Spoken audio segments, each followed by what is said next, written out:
Right, good afternoon, everyone, from rainy Los Angeles. Today is Monday, February 4th, and I'm Dr. Alexandra Katehakis, and this is the Mirror of Intimacy webinar, in which today we'll be discussing the topic of core beliefs. So I want to remind you that if you have any questions, you can always type them into the chat bar or to the Q&A section down at the bottom of the Zoom platform there, and I'll answer them. If you want to ask a question anonymously, because your name does show up publicly, you can email dwagner@centerforhealthysex.com, and Doug will text your question over to me. Also, if you have any questions about sex, love, relationship issues, or issues of sexual desire or dysfunction, our intake counselors are available right now. And even if you're out of state and you have questions, we usually have great resources around the country for you.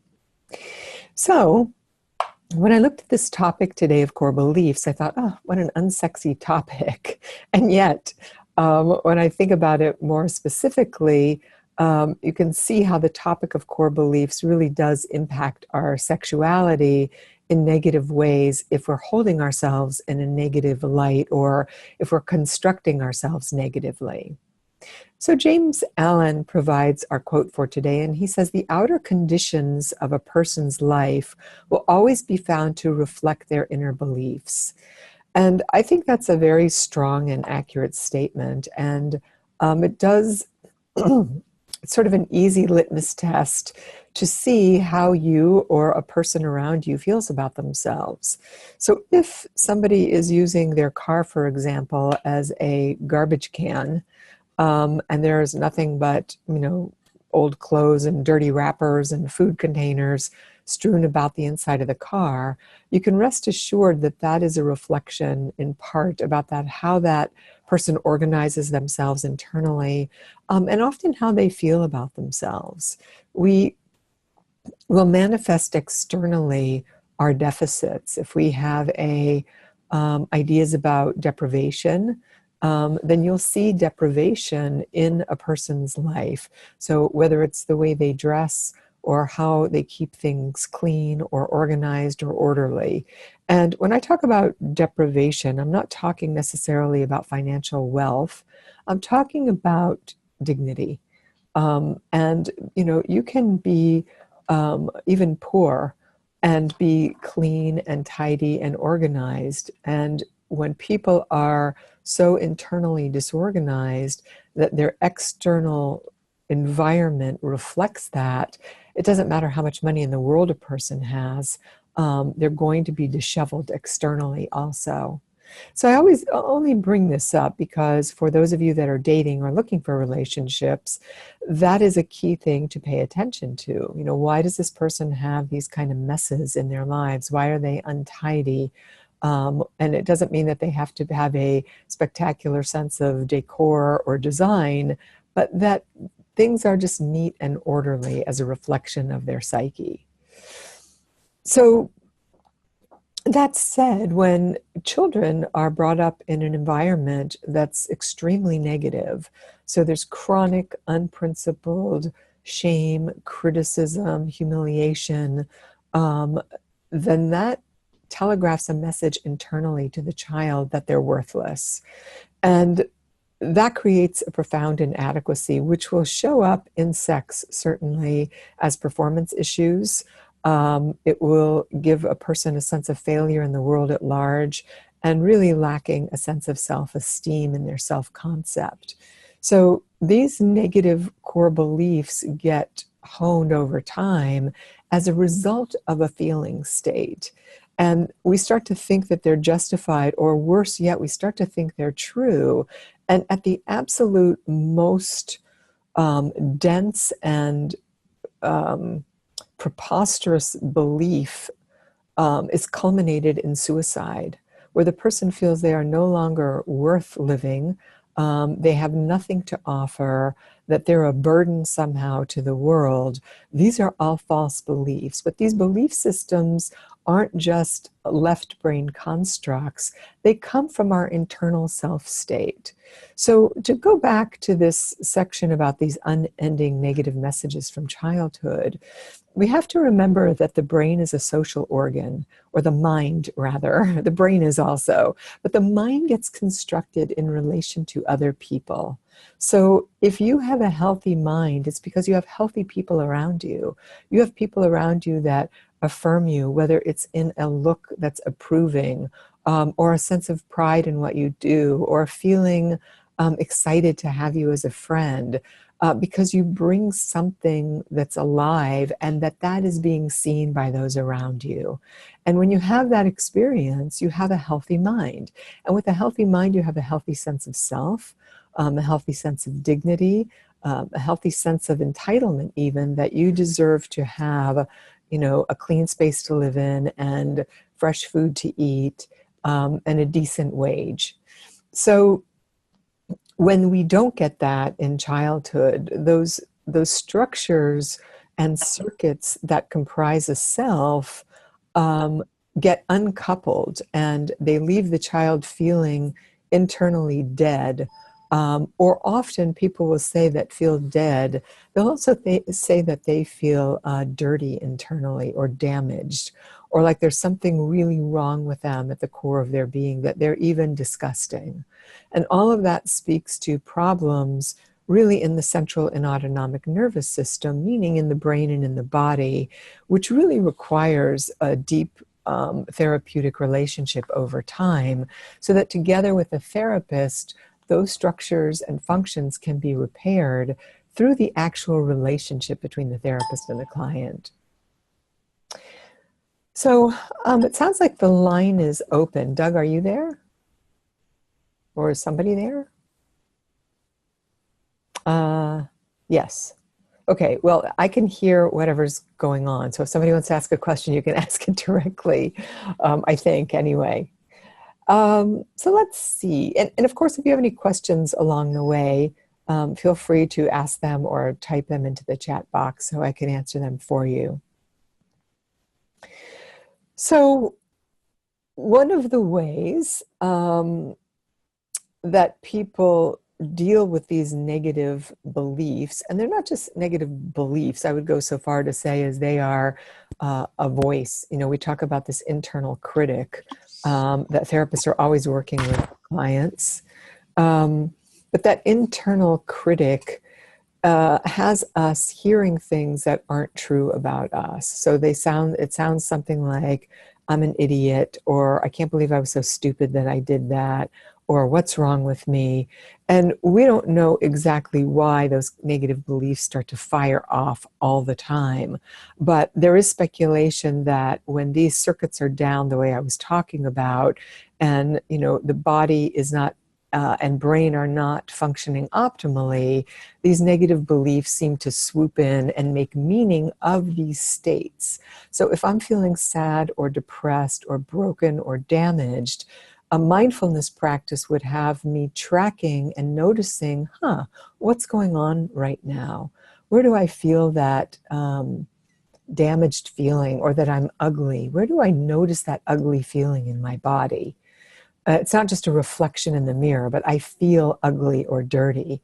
And if we can just explore that in the moment, that shame, that disconnect internally, we'll have a much better experience and outcome than if we're just running a story in our left brain about how screwed up and dirty and bad and damaged and what a horrible person I am.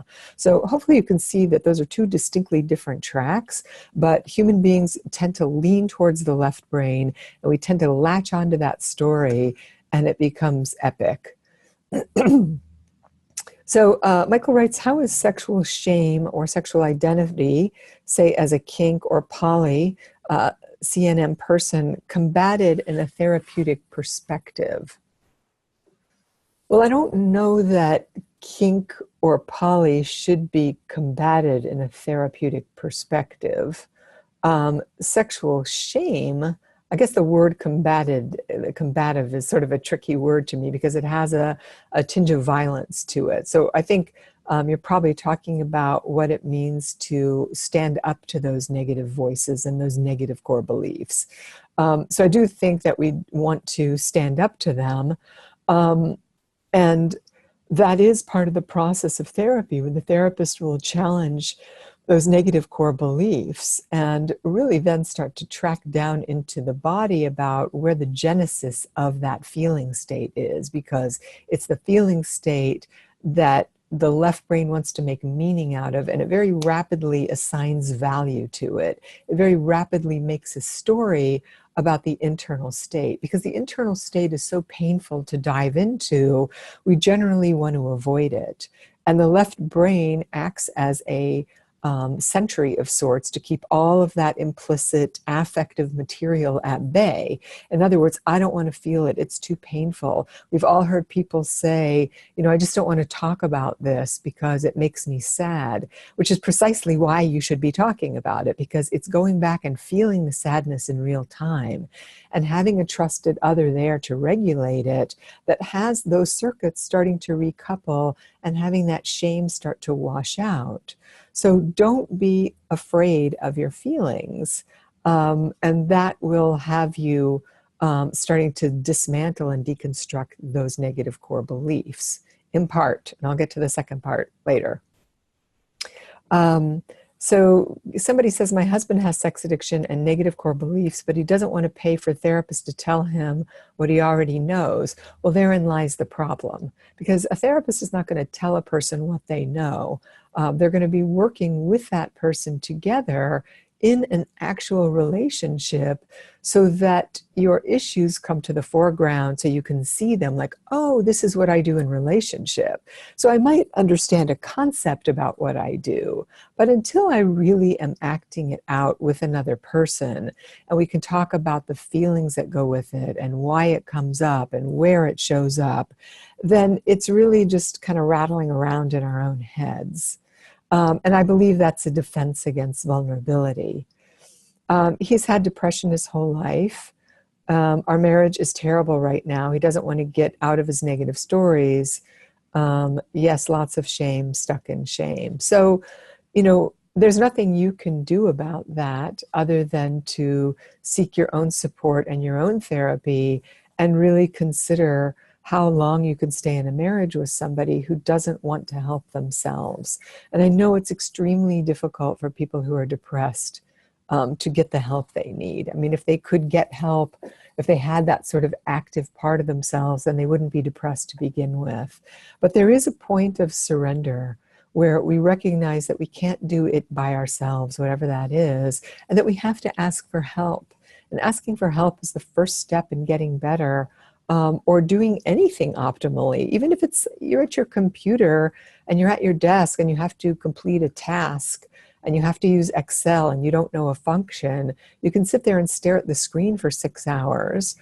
You can play around with it in frustration, or you can say to your coworker, hey, do you have a minute? Or even your boss, you know what, I'm just kind of stuck on this thing, can you help me?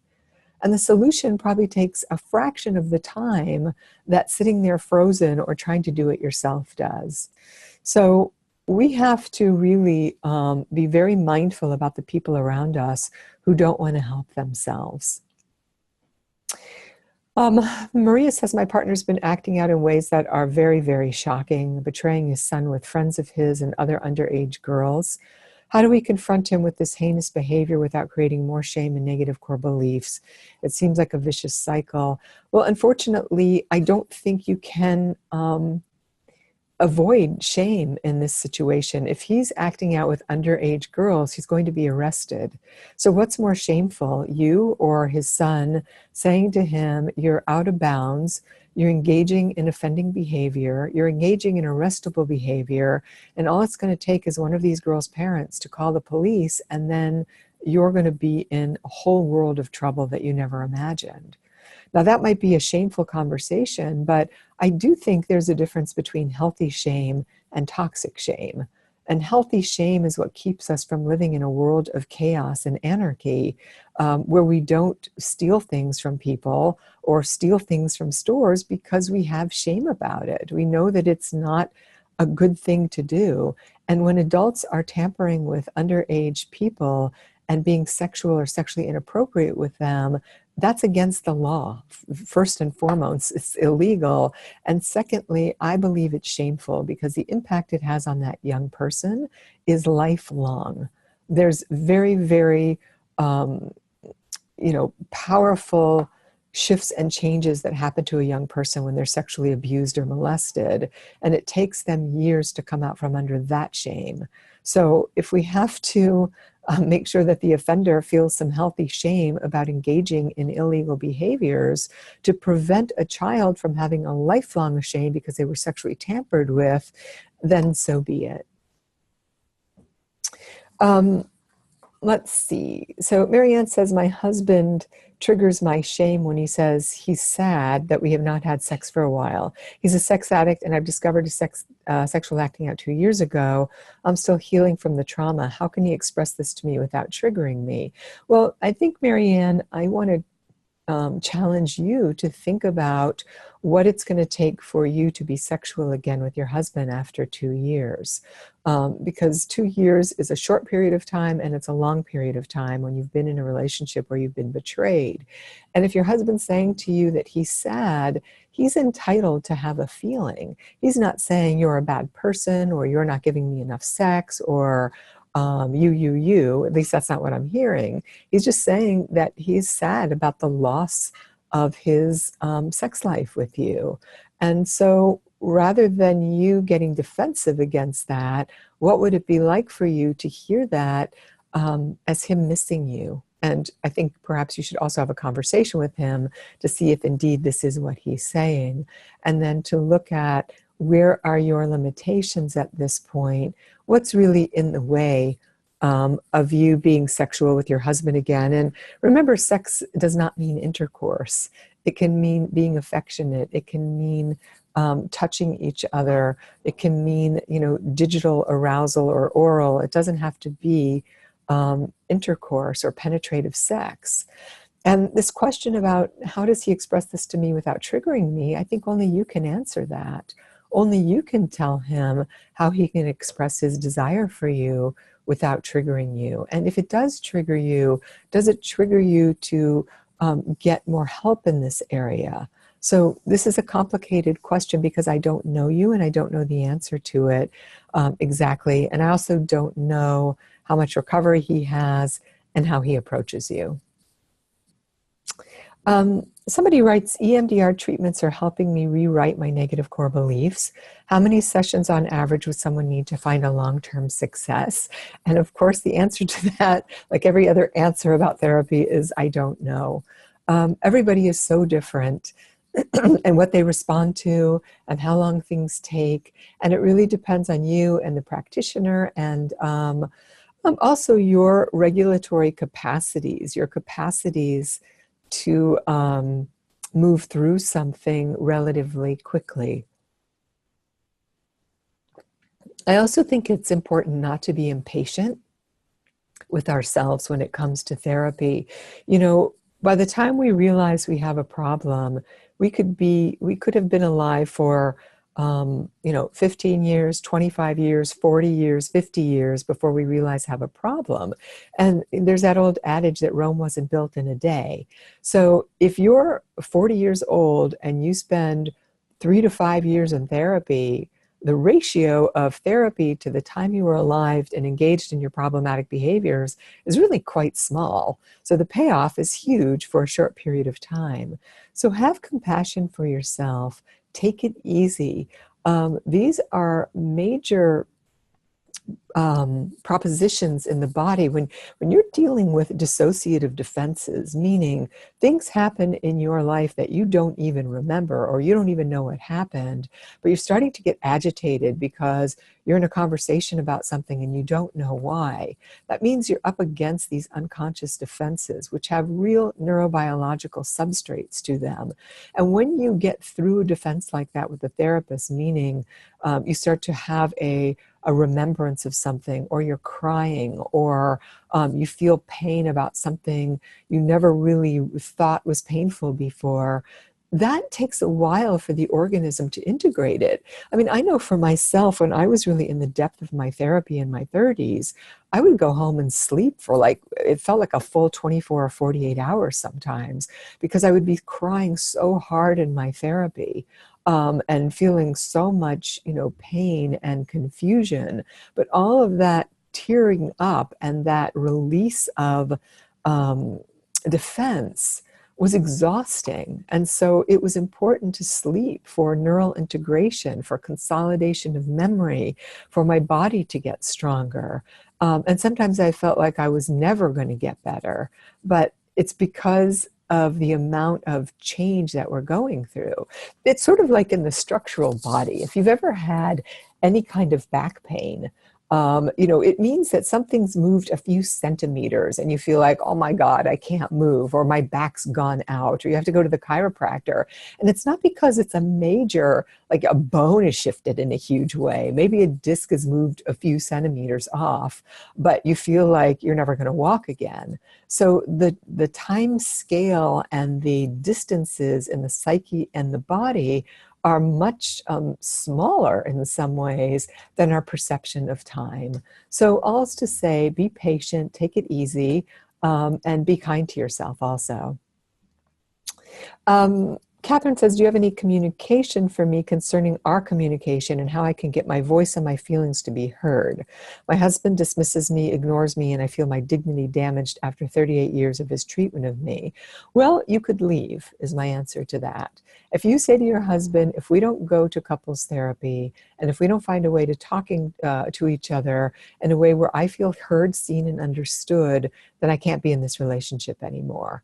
And you have to be willing to stand by that, because staying in a cycle of what sounds like abuse to me, certainly emotional abuse, and you try everything you can under the sun, and you're doing everything you can to accommodate him, and he still is ignoring you like that, you have to ask yourself, why do I keep beating my head against this wall?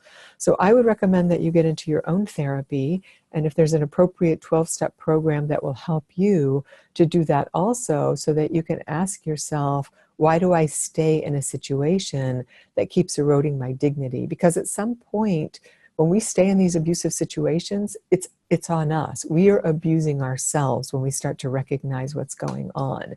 And I know that's a hard pill to swallow, but we have to take responsibility for ourselves and our part in our relationships. So someone says, I acted out and betrayed my partner during a breakout. It's been several years since I betrayed her. We haven't been physically intimate for a year. I want to be physically close to her, but I know sex and even seeing my body is a trigger for her. How do I help her feel safe with me? How do I get past the shame I feel for what I've done? I've had a hard time even seeing myself naked after what I've done. I don't feel I deserve physical intimacy with her. So first, it seems to me that you have to work through your shame about what you've done. And a lot of this has to do with self-compassion and self-forgiveness. So I would advise that you find a therapist that can help you with self-compassion. There are workbooks on self-compassion so that you can start to forgive yourself and reclaim your own sexuality. And pretty much at the same time, you have to do double duty because you're the betrayer. You have to work extremely hard at being empathic towards your partner. So when your partner has any kind of reaction, you're willing to sort of take it on the chin. Instead of defending yourself, just say, I see how badly you're hurting right now, or you're right, I did do that to you, or you're right, I brought this into our lives, but I'm here now, and I love you, and I'm not going anywhere. And just reminding her over and over again that you're here, that you're both in agreement that you're going to work this through, and that you will do whatever you can to make it right. But you've got to really listen to what your partner's telling you.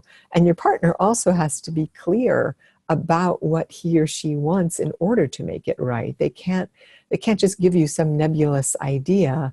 They have to be specific with you so you can actually put some of that into action. But self-compassion is key for you, and also empathy for your partner. So someone says, hi, Alex, I feel I'm good at changing my narrative cognitively, knowing what my belief is, old or irrational, but not emotionally. Is that what's keeping me from actually changing? And I would say, yes, that's what I was talking about earlier. Is the emotional switch absolutely necessary for the new story to take hold? Yes. Also, I have a friend who can better feel the new story, but it's hard for him to understand, believe it logically in his head. Okay, so you have to be able to dive into the feeling, because I was going to talk about, the importance of positive affirmation, and our desire to change through right action. Because positive affirmation is changing your belief from a cognitive perspective. And that certainly helps. 100% it helps. And that's something that you can do today, all day, every day, is start to change those negative beliefs into positive beliefs so that you start to believe, and you also start to see that the glass is not half empty, it's half full. Or perhaps it's even completely full because it's got half liquid and half air in it. Instead of always focusing on the negative and what you don't have and what's missing in life, to start to really affirm the positive starts to change our perception of the world. But if you're not feeling integrated internally, you can tell yourself all the positive things in the world and you'll still feel depressed or anxious. And that's why the deeper emotional work is essential to be more integrated and more congruent. And if somebody, you're saying, somebody can feel the new story, but it's hard for him to understand or believe it logically, that sounds like somebody who's really battling with defenses, that they're holding on to this idea about what a horrible person they are, even though they say, I don't feel like a horrible person. I would actually challenge that if I were talking to that person in person, because I don't know how that can be. How I can feel, happy and whole and good about myself and like I'm deserving, but run around telling myself I'm an awful person. That doesn't line up for me. So I would suggest that both of you should really talk to a good therapist about these disconnects, is really what they are. And they're incongruencies, in truth. And you want to be congruent in how you feel and how you think about yourself. So if you think about yourself in miserable ways and you feel miserable, that's actually congruent. And so the way to change that is to remember that this is an inside job. And so working from the inside out is essential. So that's why I think a holistic approach is so important, is that you are working deeply in therapy and you are accessing your emotions in real time so they can be regulated and integrated into who you are today. And at the same time, you're writing your own affirmations, you're stating your own affirmations, you're using a daily mindfulness practice. So when those negative thoughts appear, you say, not interested, not today, because that's not true. So you're working all angles all of the time. And you're vigilant about being committed to your process of mental health, not to your partners, not for fixing or changing somebody else, but for your own self, because that's the only thing you have dominion over. Marianne says, what's your opinion of disclosure, impact letter, and restitution? My opinion of it is that it should be done with a highly skilled therapist who's trained in that process. And that's about all I'm going to say about it, because it's a very complicated and nuanced process. And it should not be done by someone who doesn't have appropriate training in it, because it can really create problems in relationships. How can my husband, 10 months in recovery, go about dealing with his extreme shame from 50 years of sex addiction? Is trauma therapy necessary? He's in therapy with a CSAT, 12-step, and group therapy. Well, I would say it depends on how long he's been in recovery and who he is and what he needs individually. So that's for him to figure out. And right now he's doing all the right things. So it just depends, again, time is required for these things to change, because shame, especially when it's been embedded for so long, doesn't just go away like that. It's deeply, deeply encoded in the enteric nervous system. And it takes a long time for people to get out under the shame of sex addiction, because sex addiction was usually born out of a traumatic situation. So people are shame-based to begin with, and then they engage in behaviors that create shame for them. And then the secrets and the lies create shame, because the person is just swaddled in shame. And so it's a process of peeling back the layers of those shame processes. So as always, be patient.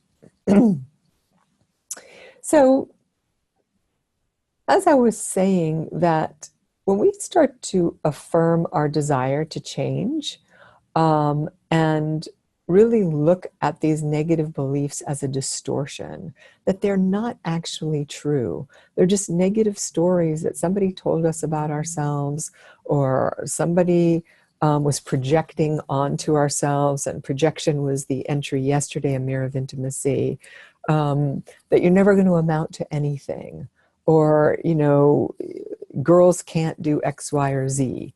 I mean, these are stories that are told to us early on that really stick with us because they hit us in such a strong way. They're usually coming from an authority figure that we loved or respected, especially if it was a parent.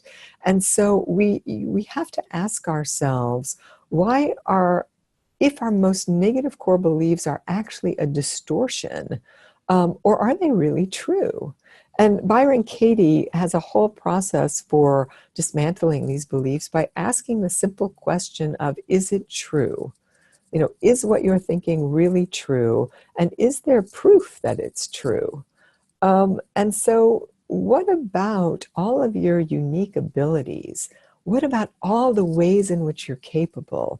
What about the ways in which you are kind, or you're intending to be a good person? What happens if all of those things just get jettisoned or thrown out the window because this negative belief is on a loop? It's really like a hamster on a wheel, in the left brain, sort of stickily going along, repeating the same story over and over again, so much so that we actually identify with it. So what would it mean to deconstruct that story today? And in deconstructing it, you want to look out for shame, and how shame is sort of the gasoline that fuels the hamster wheel. It keeps those negative beliefs going. In fact, with people that really have that much shame and negativity, when you give them a compliment, they can't take it. They cannot take it in.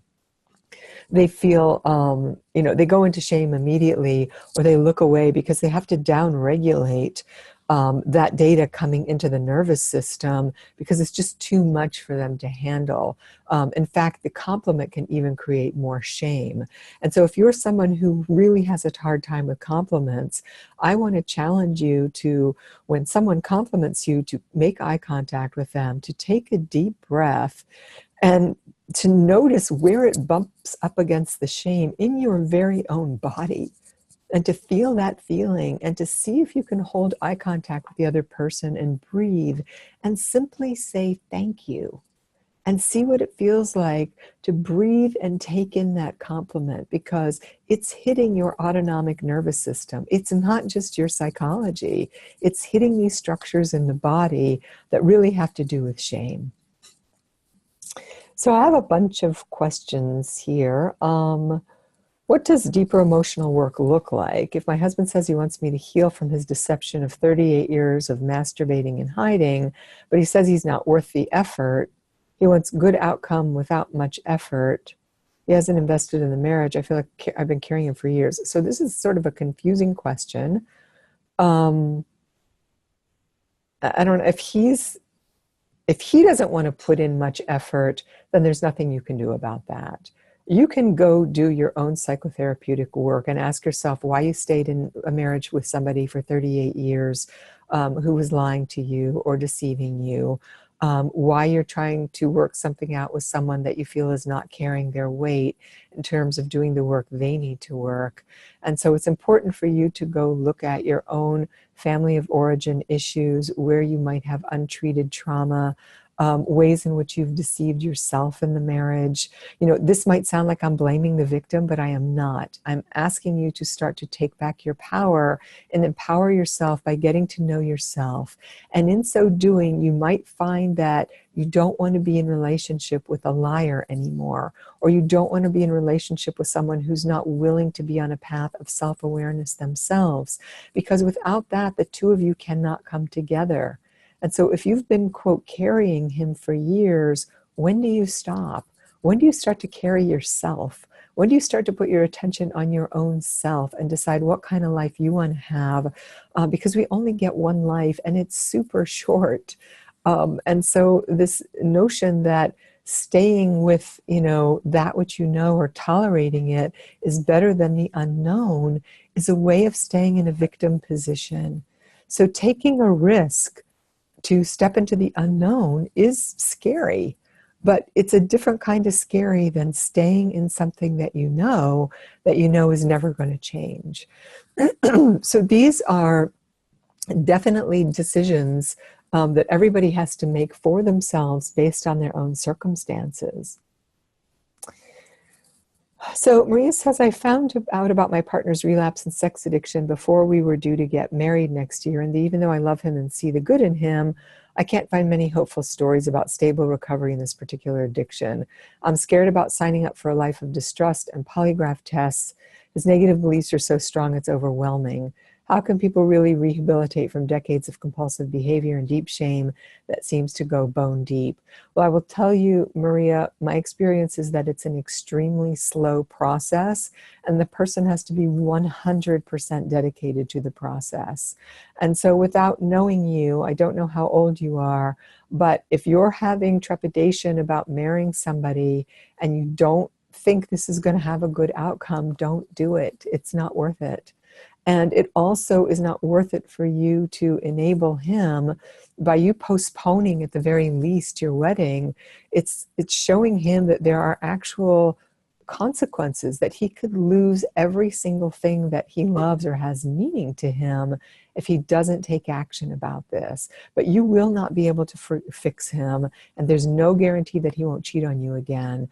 And so I would recommend that you consider cutting your losses, and taking a look at what happened, and maybe if there were signs that you missed along the way, maybe you missed nothing, you had no idea, but you're going to have to heal and lick your own wounds before you can find somebody who really is going to be faithful to you and who cherishes you and who's going to meet you in a place you want to be met. Tiffany writes, I've been involved in an addictive relationship that was called a trauma bond by more than one therapist expert for a few years.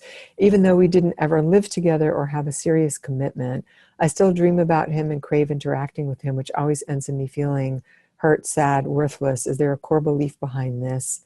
How do I handle the days that I want to contact him? Well, it sounds to me like you should be in some very serious love addiction treatment. That you should consider going to Sex and Love Addicts Anonymous and working a program and getting a sponsor, and really being in your own therapy, and dealing with this really dissociative issue that you have, where you live in fantasy about someone and not in actuality or reality about them.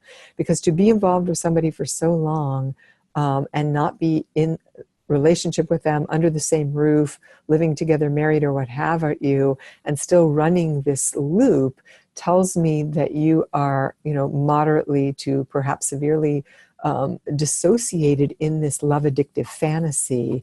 And I'm not saying that as a diagnosis by any means, but it is a dissociative structure to live in fantasy, and that you want to get some help for this, or that because you'll never get into a real relationship if you don't. Is sex addiction always related to some sex addiction from childhood? No, I don't think that children are sex addicts. I don't think you can claim that somebody is a sex addict. But if somebody is truly a classic sex addict, you can rest assured that they grew up in a family that was less than optimal. They did not grow up in a securely attached, secure functioning household. There was likely abandonment, enmeshment, some sort of early relational trauma or developmental trauma that led them to seeking sex as a way to soothe themselves. Paul says, how much does the perpetual sexual shaming by our major religions interfere with recovery processes? Well, if it does if you ascribe to a religion. And if you ascribe to a religion that's sexually shaming and you're in sexual recovery, you might want to consider changing your religion. And someone writes, what are some encouraging things I can tell myself when I avoid doing the homework that's necessary to change? I read the daily newsletters and I'm often inspired by them, but I'm not doing the work it takes to rid myself of negativity, not writing out affirmations. So I guess all you can do is just have compassion for yourself and tell yourself that you're not ready to make the change right now. And if you're not ready to make the change, that's okay. But at least you have an awareness that you have this negativity that's going on, that you have some issues, that you need help. And sometimes just reading a daily meditation is not enough. You really do need to be in therapy or a program. But that you're not ready to take that leap yet. And, human beings are funny. We're often motivated by getting away from pain, not moving towards pleasure or optimal. So if you are, within your reasonable weight and you're healthy, chances are you're not going to say, I'm going to go work out, 4 or 5 times a week because I really want to get into optimal conditioning. I want to make sure my body's as strong as it can be. I want to be as healthy as possible.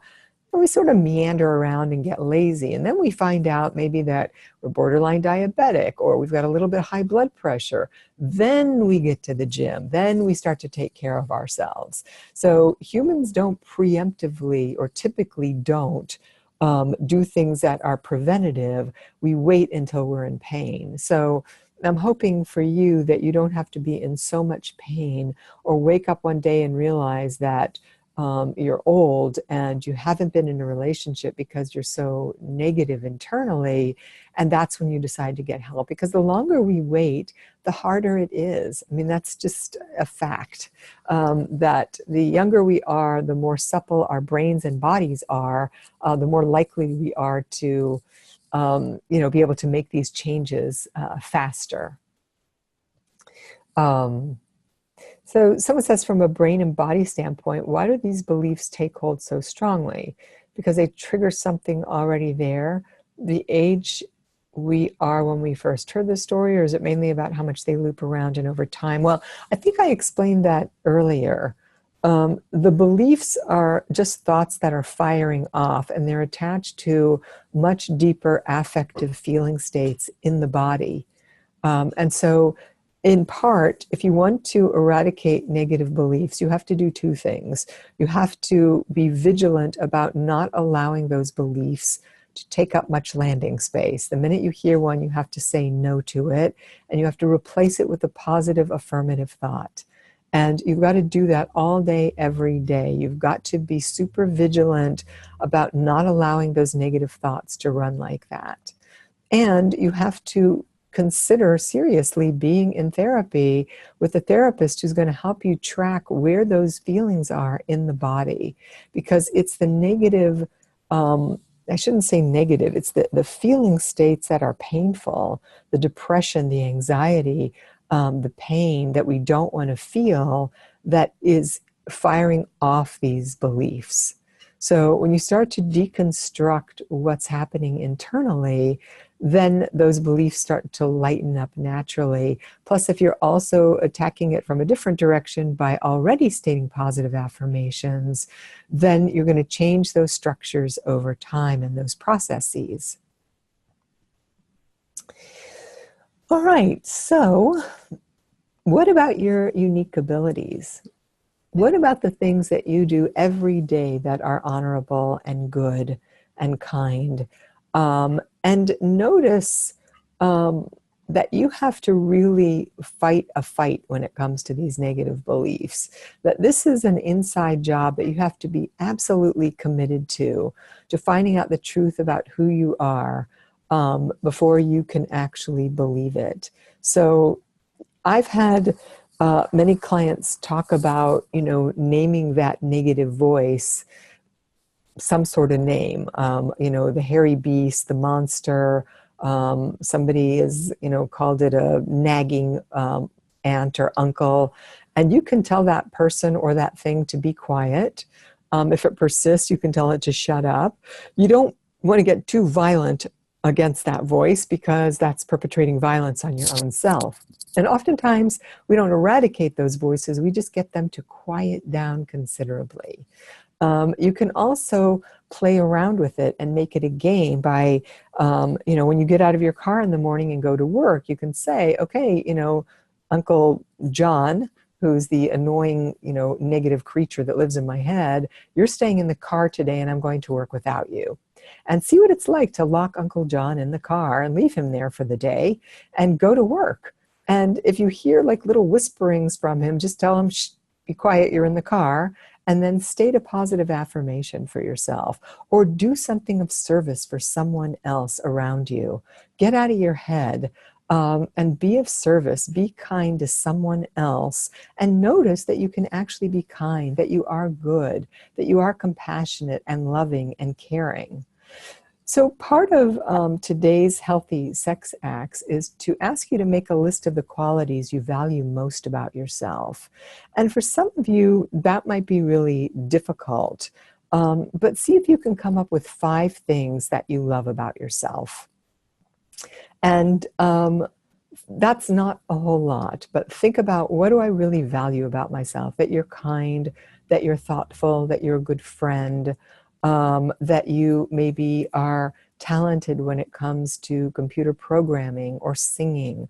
But whatever your own specific unique abilities are, and if you don't know what your unique abilities are, then ask people close to you, what do you see in me? Why do you want to be friends with me? What is the thing about you that most attracts you to me?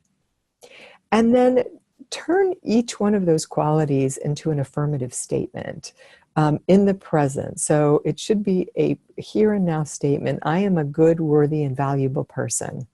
So you can see there are 3 attributes in that one statement. It can be, I deserve a prosperous and abundant life. 2 affirmations in 1 sentence. So you don't want to make them too long, but do you want them to be on point for the thing it is that you least believe about yourself? So you want them to be really challenging, because they have to go up against this long-standing, sort of crusty, nasty old creature that lives in your head. And believe me, we all have that. I'm not talking about mental illness, schizophrenia. Most of us have negative voices in our head, or critical voices in our head. And then the 3rd one is create 15 customized affirmations and speak 1 a day for 15 days, then repeat. So it's sort of like wash, rinse, repeat. And keep this going for a month and see what that does to your negative beliefs. Now, you can rotate a different affirmation every day. One of the ways I worked with affirmations years ago was to state the same affirmation every day. And my affirmation was, I am abundant and I have an abundant life. And at the time, I didn't feel like I had much abundance. I lived in a small apartment. I was working a job. I didn't really know where I was going in my life. And I was scared about what I was going to do with my life. And so I remember driving around LA all the time saying, I have an abundant life. And one day I was on the freeway of all places, which is just nothing but concrete and wall-to-wall cars. And I was thinking, I have an abundant life.